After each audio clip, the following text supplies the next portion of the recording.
देखिए, जो uniform civil code है वो भारत की संविधान की जो मूल भावना है, जो भारत के संविधान में जो प्रावधान है धारा 44 में, उसके अंतर्गत ही जो है उस पर सारे काम होने हैं, उस पर सारे निर्णय होने हैं। और जो हमारी ड्राफ्ट बनाने वाली कमेटी है, यूसीसी कमेटी, उस पर काम कर रही है और वो सबके हित में आएगा। एक देश में सबके लिए एक समान कानून होना चाहिए, इसकी मांग लंबे समय से उठती रही है।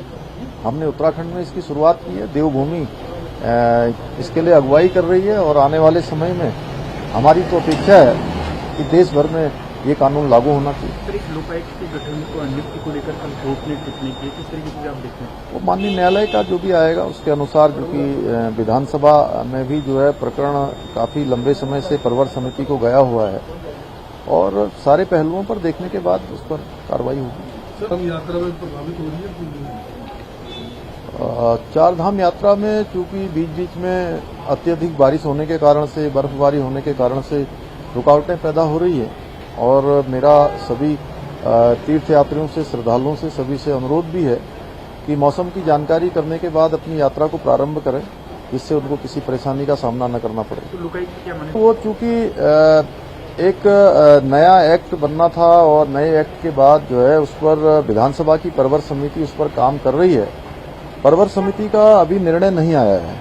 प्रवर समिति का निर्णय आएगा तो उसके बाद ही जो है उस पर सरकार कार्रवाई करेगी। हम तो शुरू से जीरो टॉलरेंस की बात करते हैं, भ्रष्टाचार मुक्त उत्तराखंड की बात करते हैं और हमारी ही पहल थी कि जो है एक भ्रष्टाचार के विरुद्ध जो है एक बड़ी लड़ाई होनी चाहिए, भ्रष्टाचार मुक्त भारत होना चाहिए। उसके लिए माननीय प्रधानमंत्री जी के नेतृत्व में आज पूरे देश के अंदर एक नई कार्य संस्कृति भ्रष्टाचार मुक्त भारत की दिशा की ओर आगे बढ़ रही है।